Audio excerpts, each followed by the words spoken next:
Hey guys, welcome back to our YouTube channel, and in today's video I am going to show you how to know who viewed my Telegram profile. So first of all, launch Telegram application, then tap on settings option at the bottom right corner.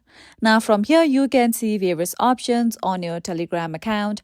You can also go to the option of privacy and security, and you can edit your privacy settings like this over here mentioned according to your preferences.